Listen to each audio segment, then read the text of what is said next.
The NBA Gambling Podcast on the Sports Gambling Podcast Network is brought to you by Fantasy. Their company customers play just $5, get $100 on its funds. Use promo code NBA SGPN.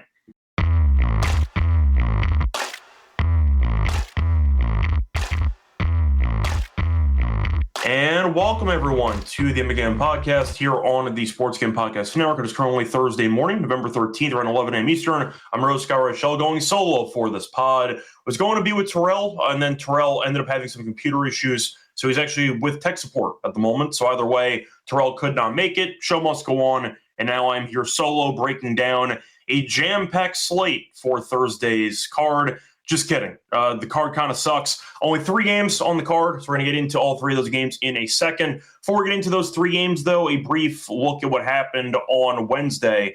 Overall, a couple of close games, still a decent amount of blowouts, but either way, you had a couple of very entertaining, I'd say, finishes. For example, the Warriors game against the Spurs. Warriors won by 5 against San Antonio. You saw Wemby and Castle both have triple-doubles, and they still lost, which I'm not sure I ever saw before. 2 teammates ended up getting triple-doubles in the same game while the team lost, which is pretty rare to do. But either way, Curry had a casual 46, went crazy in the third quarter, and the Warriors won by 5. A nice win by them on a back-to-back. Besides that, I know the Suns game was close against Dallas for a bit.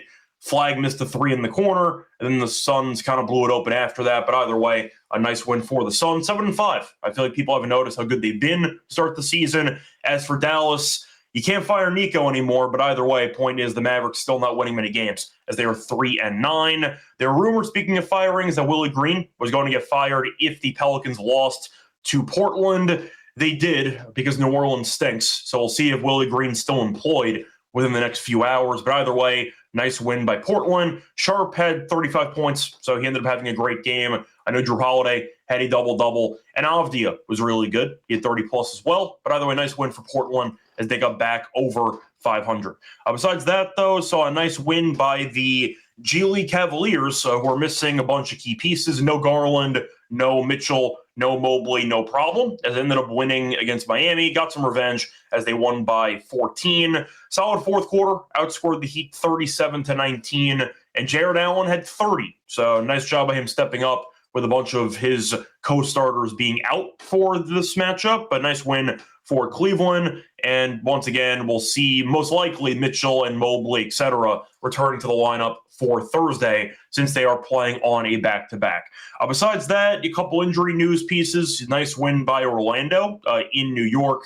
I did have the Knicks as my lock. That didn't work out as the Magic kind of killed them from start to finish. But good injuries on both sides. Saw Paolo get injured early. He's going through MRI testing. We'll see how the results come back. But Paolo might be out for a couple weeks. And as for the Knicks, I saw Brunson roll his ankle late in the fourth quarter. He left the stadium on crutches. So we'll see how he ends up looking in terms of his actual absence of length. But Brunson should miss some time as well. We'll see what happens, but a couple of injuries to some key players on Orlando and New York. So we'll see what happens moving forward. But it means it's the Franz Wagner show in the meantime, as he had 28 points yesterday. We'll see how he looks by himself again. We know last year when Paolo was out, Franz kind of went crazy for a bit before he got injured, had that crazy 35-foot game winner against the Lakers last season. Point is, we'll see how Franz does and how the Magic do, but Paolo might be out for at least a couple of weeks. Besides that, Giannis didn't play, so Charlotte ended up winning by 11.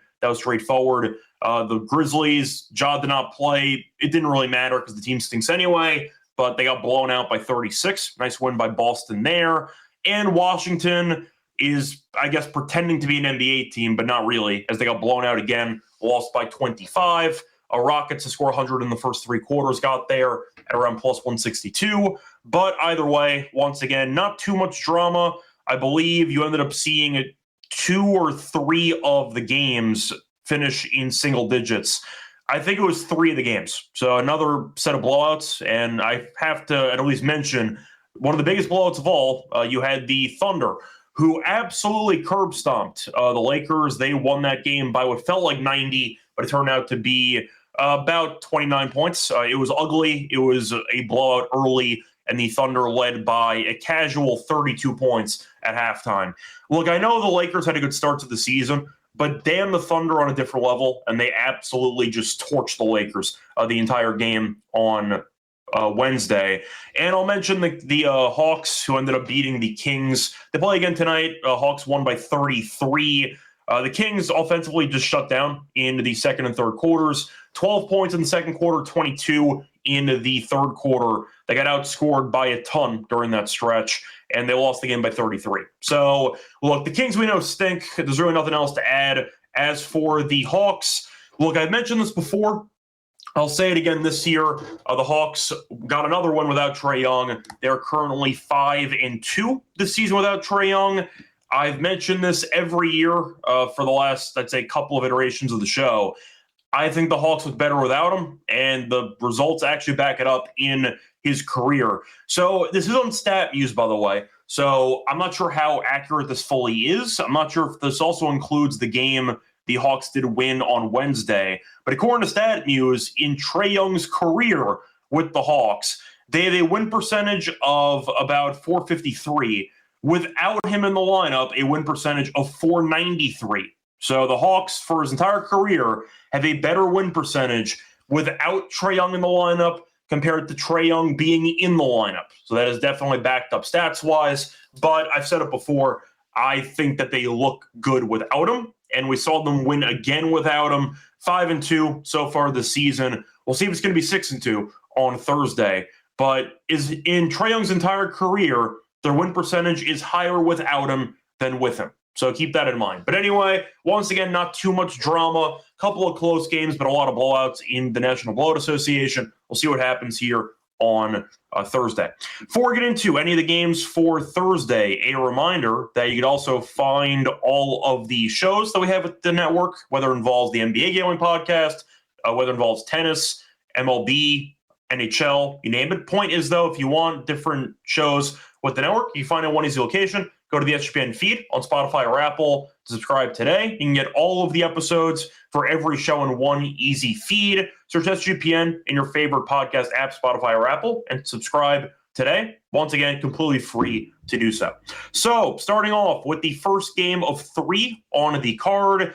Not many great games to choose from, full disclosure here. First game of the Raptors taking on the Cavs. The only game taking place at 7 p.m. Only game on TV, actually. This will be on NBA TV. Now, the Raptors are 6-5 after a pretty rough start. They've kind of gotten it back together. For Cleveland, nice win on the road against Miami while they were sitting about their entire team. Now, Cleveland is 4-1 at home. They're 8-4 overall. Cleveland is 7.5-point favorites, and the over-under is 238.5. So you're looking at a matchup where Cleveland should be getting a lot of pieces back into their lineup. Mitchell and Mobley both sat. Front legs of back-to-backs, they should be back in the lineup. Now, Garland had a toe issue again. We know he had toe issues during the offseason. He had surgeries. That's why he missed the start of the season. He has a contusion now on his left great toe. So we'll see what his story is. Garland, though, seems to have toe issues all the time, so I do not expect him to play personally in this game. If Garland does play, of course, it's better for Cleveland. But am I expecting him to play? No. The fact is Garland constantly gets the same body part injury, and I do think Cleveland will be extra careful with it because he had surgery during the offseason. Now, I actually don't know if it's the exact same toe or a different toe, but Garland's feet have been an issue for him for the last couple of months, and I do think Cleveland will err on the side of precaution for this one. So I'm personally not picking Garland to play, but I think Mitchell and Mobley, of course, will be back in the lineup. Now, for the actual matchup here, Toronto beat them earlier this season in the NBA Cup, but I have to mention that there is an asterisk next to it because Cleveland did sit everybody in that game, and Toronto won on the road by 11. So a bit of a revenge game for Cleveland because now you have Mitchell, you have, of course, Mobley, you have everybody back besides Garland. But Toronto won the first meeting while they were pretty shorthanded. Now, Toronto, I said before, has been playing better as they ended up beating the Nets in their last game. Nice win by 10. The Nets stink, but still a win's a win on the road. They have won 5 of their last 6. So they're playing pretty well. In fact, all 5 of those wins were by at least 10 points. So nice wins.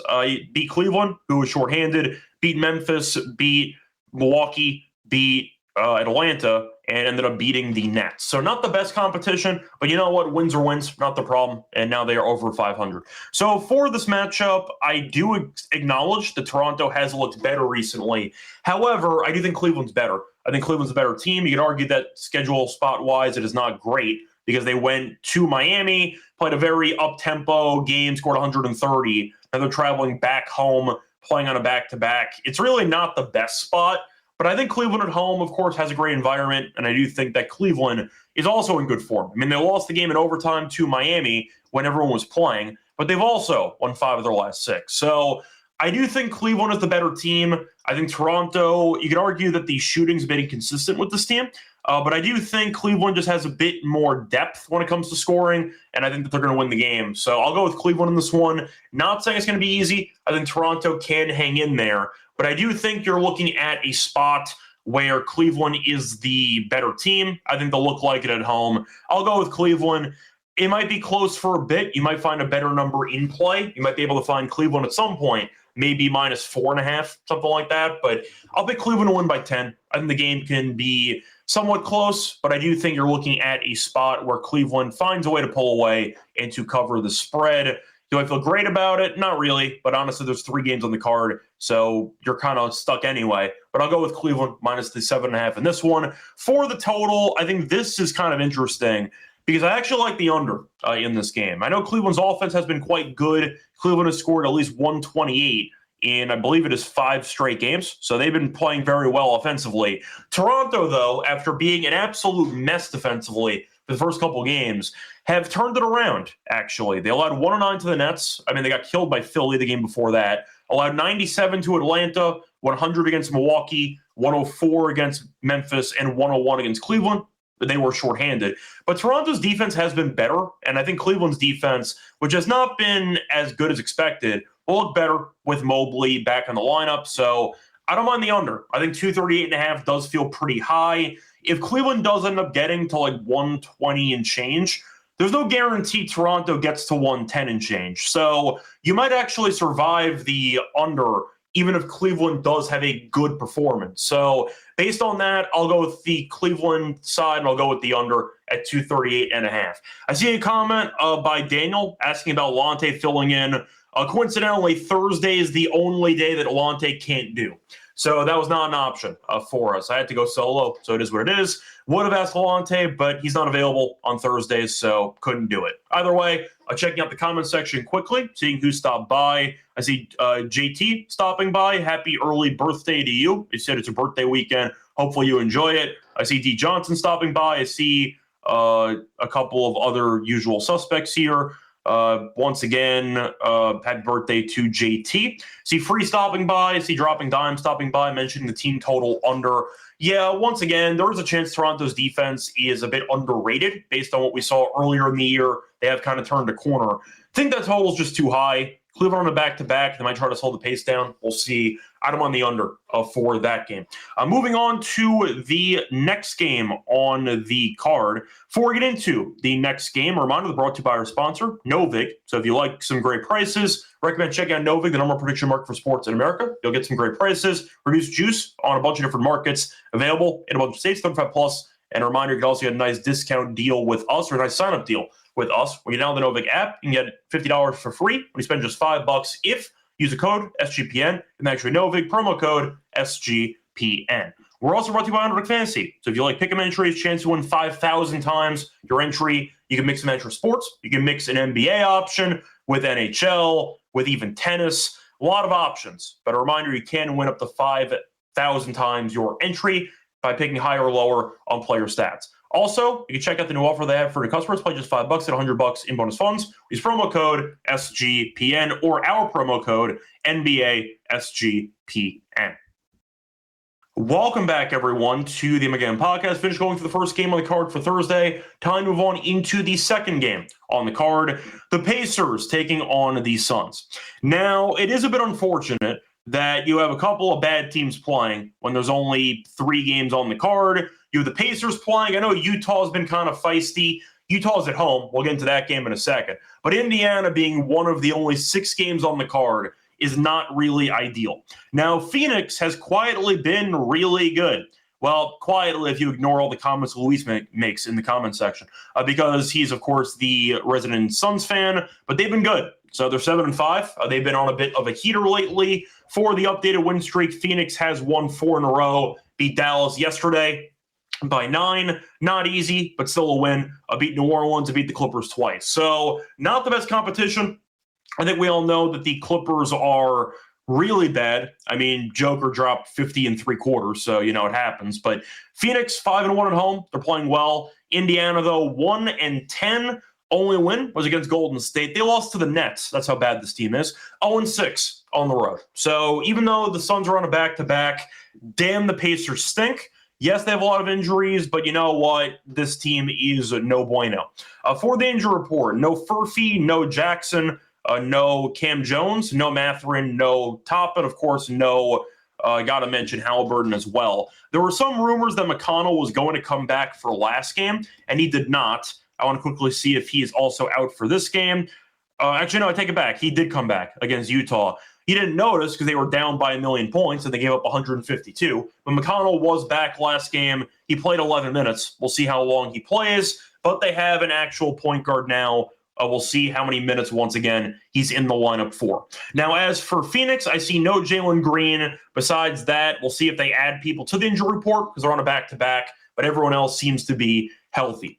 Look, it's not creative, and I understand that the Suns did play yesterday, but I'm taking Phoenix. There's no chance I'm taking Indiana. This team is awful, and it's not their fault because, of course, all of their main guys got injured. But it's the reality we live in. The Pacers are the defending runner-ups, and this year they will probably get a top 5 pick, top 3 pick in the draft. Now, you could argue in the grand scheme of things, I recommended it during the win total episode. Maybe they want to take a gap year. Maybe you want to go for an Admiral situation where you end up having your star player injured, you sit him all year, you end up with Tim Duncan. We'll see what happens if Indiana ends up getting a top prospect in the draft, but either way, Indiana stinks. There are 3 teams that are easily the worst 3 teams in the league. You could argue 4, but you have the Nets, the Wizards, the Pelicans, and the Pacers.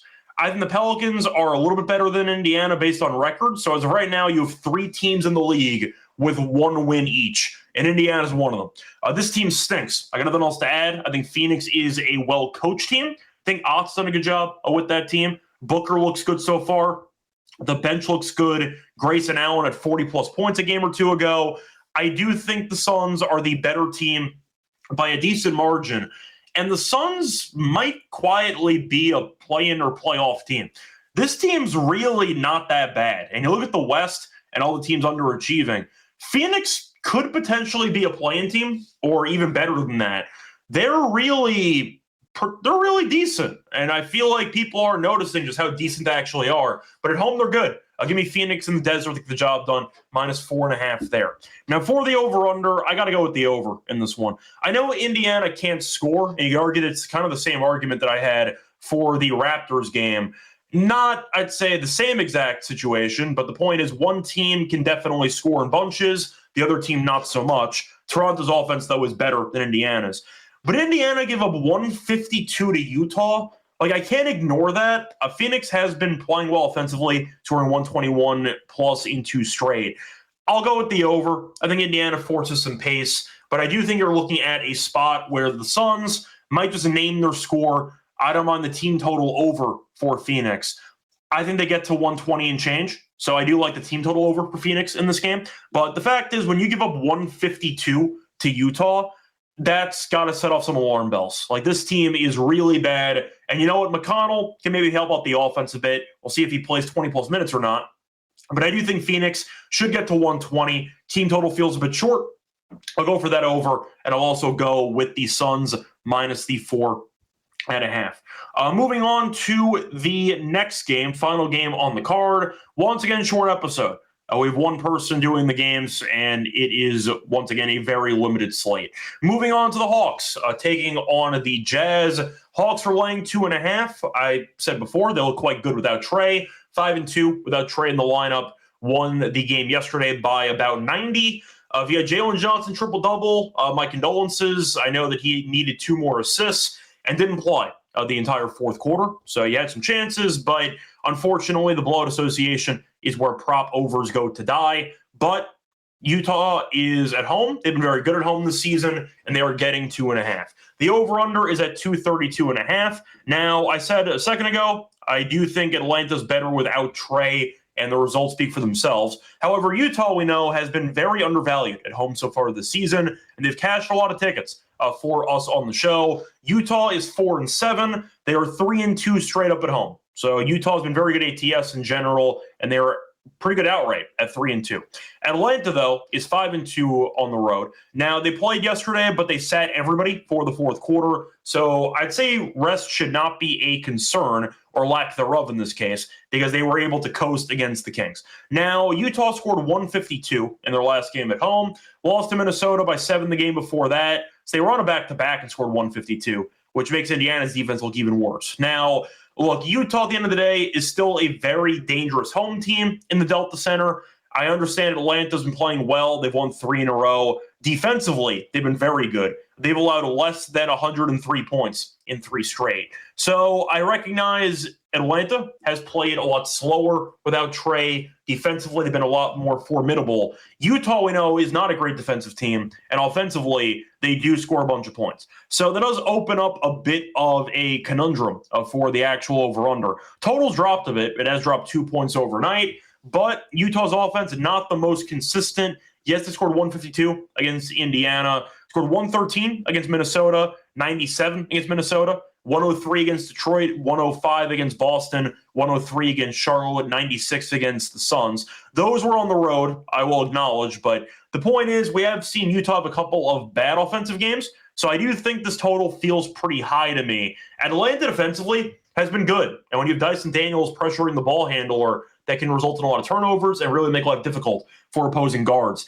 I don't mind the under in this game. I think the total feels pretty high. Atlanta, yes, they went crazy against Sacramento. Sacramento stinks, so not really a fair comparison. And they were missing some guys. Levine didn't play. Sabonis did play, but no Levine.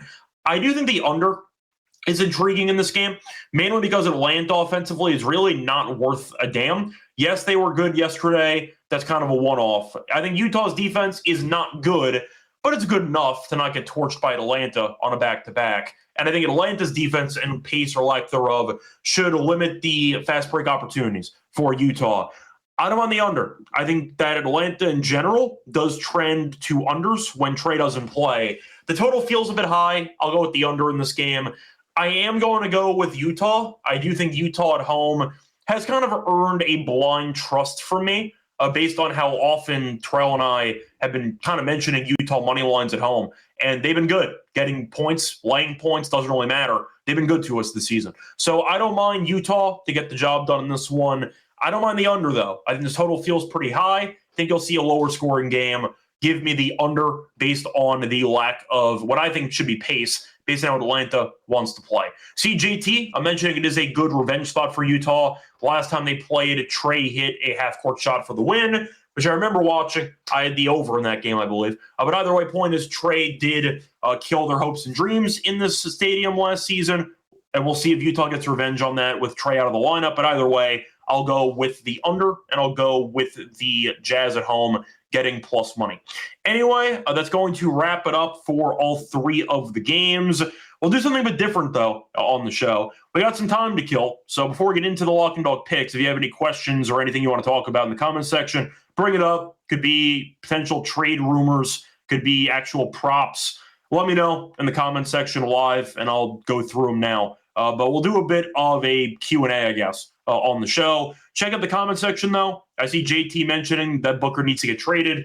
He's wasting his talents in Phoenix. It depends. I mean, look, if you want Booker to be in serious NBA Finals contention, it's not going to happen in Phoenix anytime soon, especially after what Ishbia has done to the franchise. But look, Booker loves it in Phoenix, and the fans love him, and they did make the finals a couple years ago. So he's had a couple of opportunities, but for the most part, Booker so far this season has been solid. The team's been surprisingly good, but I think for the most part, you're right. Phoenix will not be a title team anytime soon. But you know what? At least the team looks competent. The team is fun to watch again. And the fans, after suffering through whatever the hell that was with Durant. Now they are starting to try to rebuild from scratch. And so far this season, they look fine. I mean, Bradley Beal's not there, so the team does look a little bit, I'd say, happier at this point. But yeah, I think for the most part, you're right. I mean, Booker's not competing for a title anytime soon, but at least he's on a team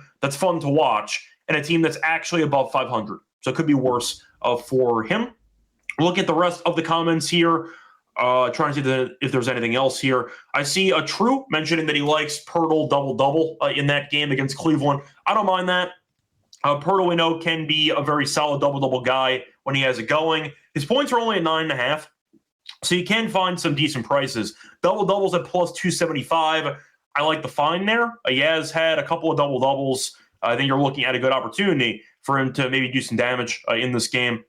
Mainly based on the price, though, he's still getting starter minutes because he's a starter, and you are looking at his numbers recently. He's had 12 and 10 in the last 2 games, so he has had back-to-back double-doubles. Don't mind that price. Think you found something there. I will point out that it is a pretty okay matchup. I mean, the Cavs are not good at rebounding against centers. They allow a lot of rebounds to centers.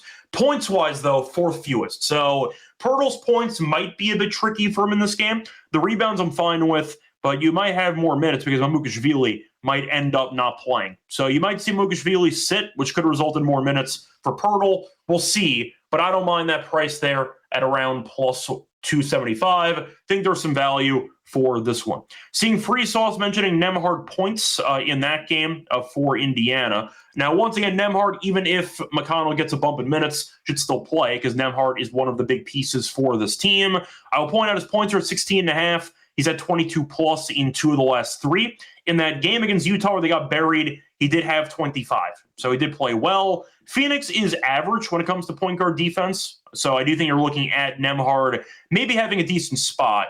However, I did notice that the Suns allow a ton of assists to Nembhard, or I should say to opposing point guards. The Suns are allowing currently the 4th most assists per game to opposing point guards. Nembhard has had at least 7 in 2 straight games. His number's at 6.5. I didn't mind that. I didn't mind the over for that, but if you want to combine the two, I'm fine with that. Did not mind Nembhard over 23.5 PA at minus 114. He's had at least 23 in 3 straight, at least 28 in 2 of the last 3. 23.5 is not bad. I don't mind the Nembhard PA instead of the points only if I had to go for my favorite prop there with Nembhard. I see a couple of people mentioning in the comment section other bets here. So looking at the options here, I see True mentioning Markkanen PRA with Daniels 8 assists, and he's also throwing in, once again, Jalen to have a solid game there. Don't mind it. I mean, once again, I am going more towards an under.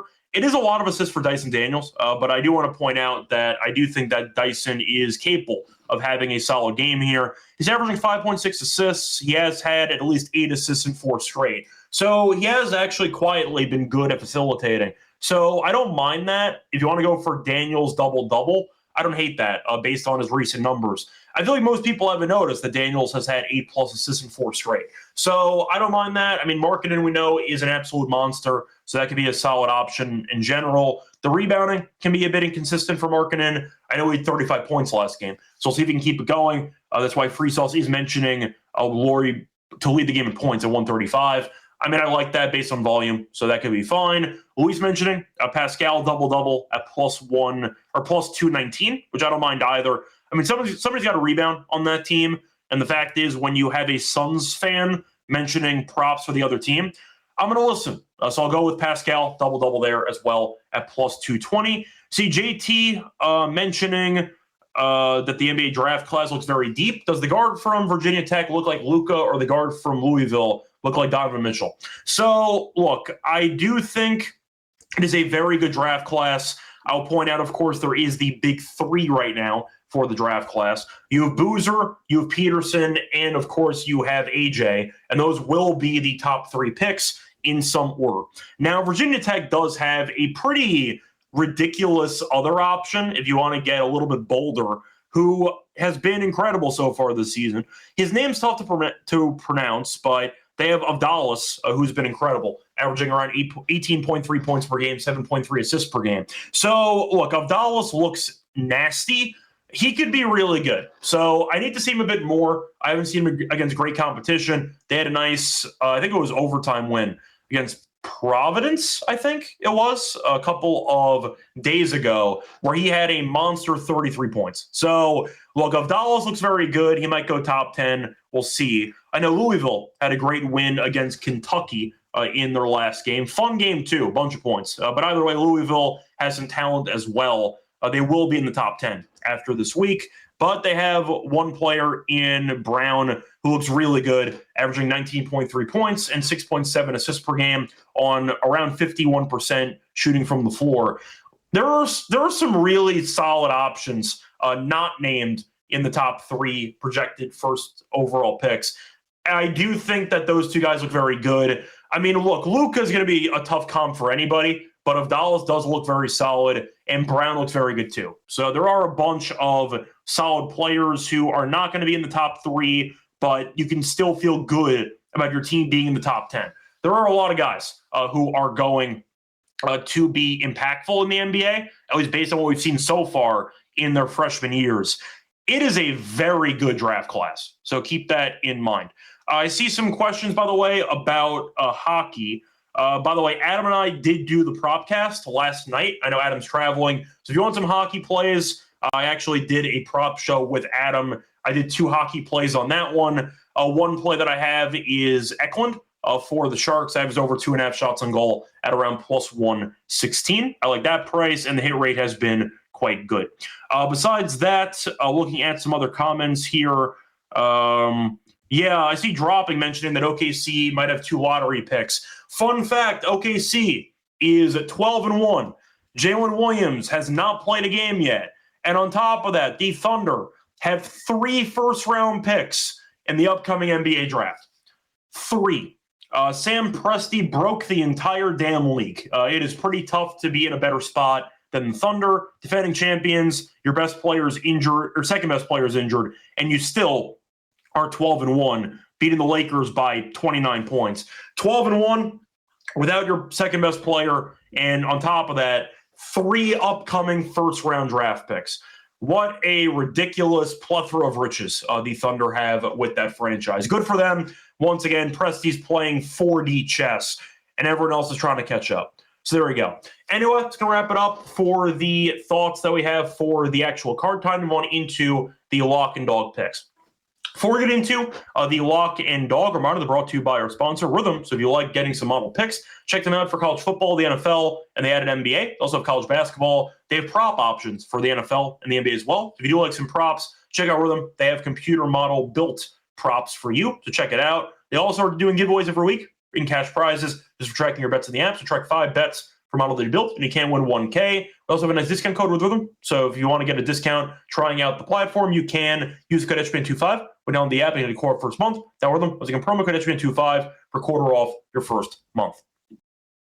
Welcome back, everyone, to the NBA podcast. Finish going through the 3 games on the card. Time to move on into the lock and dog picks. For the lock, yes, they're on a back-to-back, but you know what? The spread feels too short. Give me Phoenix minus 4.5 as my lock, and I think it's an overall short number. Yes, McConnell's back. Yes, Indiana, in theory, can score a bit, but they're so injured. They're 1-10. They're 0-6 on the road. This team stinks. I mean, I'd say long story short, this team's an auto-fade territory for me. Phoenix has played objectively good basketball. They won yesterday on the road. Yes, they're traveling back to Phoenix, but you know what? They've been playing well at home. Last couple of home games, beat the Pelicans by 23. Pelicans stink. So do Indiana. So, pretty decent comp there. Beat the Clippers by 13. Beat the Spurs by 12. And beat the Jazz by 22. So recently, bit of a heater at home for Phoenix. But at the end of the day, you're looking at the Pacers, who are not worth a damn. They're 1-10. Even if Siakam has a great game, what else do they have? They don't have much. So give me Phoenix in this one, minus the 4.5. Think they'll get the job done in this home game. For my dog, this is going to be a bit trickier because I can go for a prop or I can go for what could be a potential dog option or an alt spread. Alt spread's been good to me, though, because the Nuggets ended up covering the alt spread yesterday, and they ended up, of course, winning handily. So Once again, that could be an option for me too. But what do I want to go with? Because I don't know if there's much I really like for the alt spreads on the card. The props aren't really great either when you're kind of limited. So let me just see if there's much that I like. You know what? I might go for a bit of a bolder play for this one. The problem is he hasn't really done much rebounding lately. But I thought about going for a Kunku double-double, but the rebounds have really not been great for the last couple games, so I might pass on that instead. However, last game against Utah last year, he had 27 and 12. So he might be in line for a great game. The price is too cheap, though, in my opinion, for the double-double. So I think I have to pass on that. I wanted to make a case for a Kunku, but unfortunately, the price just isn't doing it for me. Do I think Cleveland gets revenge? Do I think that you might see Utah win outright? I mean, Utah's kind of earned the blind trust where Utah, I do think, should keep this game competitive. Yes, I know that Atlanta's playing well without Trey, but we keep talking about Utah and how this team at home is just dangerous. And I feel like the odds makers haven't fully realized just how dangerous the team actually is. So I might go for Utah, but plus 110 is very, very cheap. So I might go for a combo play. Let me just see quickly what I can get joining these together. Unfortunately, that is a bit too cheap. So let me just see if I could find something else here because I have to build this from scratch. So apologies there. So I think Nurkic has a decent game on the boards. I mean, realistically, Utah does not have many centers. I mean, Filipowski's been okay recently, but not really amazing. Do I think he gets the 6 rebounds in this game? Because that could be an option. Sorry if I'm taking a bit of time here. I'm just making sure I find the right play. Filipowski for his rebounds is, once again, not bad. He had 3 against Minnesota. Then after that, he had 7 against Indiana, 10 against Minnesota. So he's been playing a bit better lately. I mean, there was a blowout in 2 of those games, so game script might matter. I might go for Nurkic, actually. I don't mind Nurkic rebounds against either a Kunku or against what could be Porzingis. So I'll go for a bit of a combo, though. I want to go with Nurkic. I'll go with the over 9.5 rebounds with Utah money line, and that pays out at around plus 172. So that's going to be my dog. Give me Utah money line with Nurkic 10 rebounds at plus 172. Moving on to underdog for the entry here. So for underdog, I will start off with Nembhard because I did mention before I did like the PA for Nembhard. I think the matchup's not bad for him. Suns are not great against point guards, so I will go with Nembhard as my first choice for this one. For the actual PA, you can find that number at 23.5. Give me the higher on that. Moving on to the next option here. What do I want to go with for my second option? I mean, Daniel's assists have been good, but I don't know if I want to actually go for it in this one. There is a chance Jalen Johnson just gets a triple-double, and that kind of sabotages what else you're kind of looking for that one. I'll go with Grayson Allen. Grayson Allen's been good lately. Jalen Green out. He's going to get more minutes. I will go with Grayson Allen. His points are at 16.5. He's been actually the points have not been consistent, but his PR has been quite good.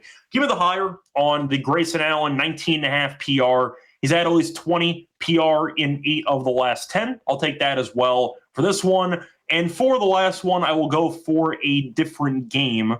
I didn't mind Collier, actually. Collier might have a decent matchup here. I mean, his assists are at 5.5. He had a double-double off the bench last game. Atlanta's very good at limiting assists, but Collier is definitely a pass-first guy. I don't mind Collier for some assists here. I think he's a big piece off the bench for Utah. So once again, my 3 picks for the entry. I'm going to go with Nembhard, higher, 23.5 PA. I'm going to go with Grayson Allen, a higher, 19.5 PR, and Collier, higher, 5.5 assists. We'll wrap it up for the show. Back once again tomorrow for the Friday card. Until next time, good luck to all of you and all of your bets. Bye, everyone. Basketball, give me the ball because I'm gonna dunk it.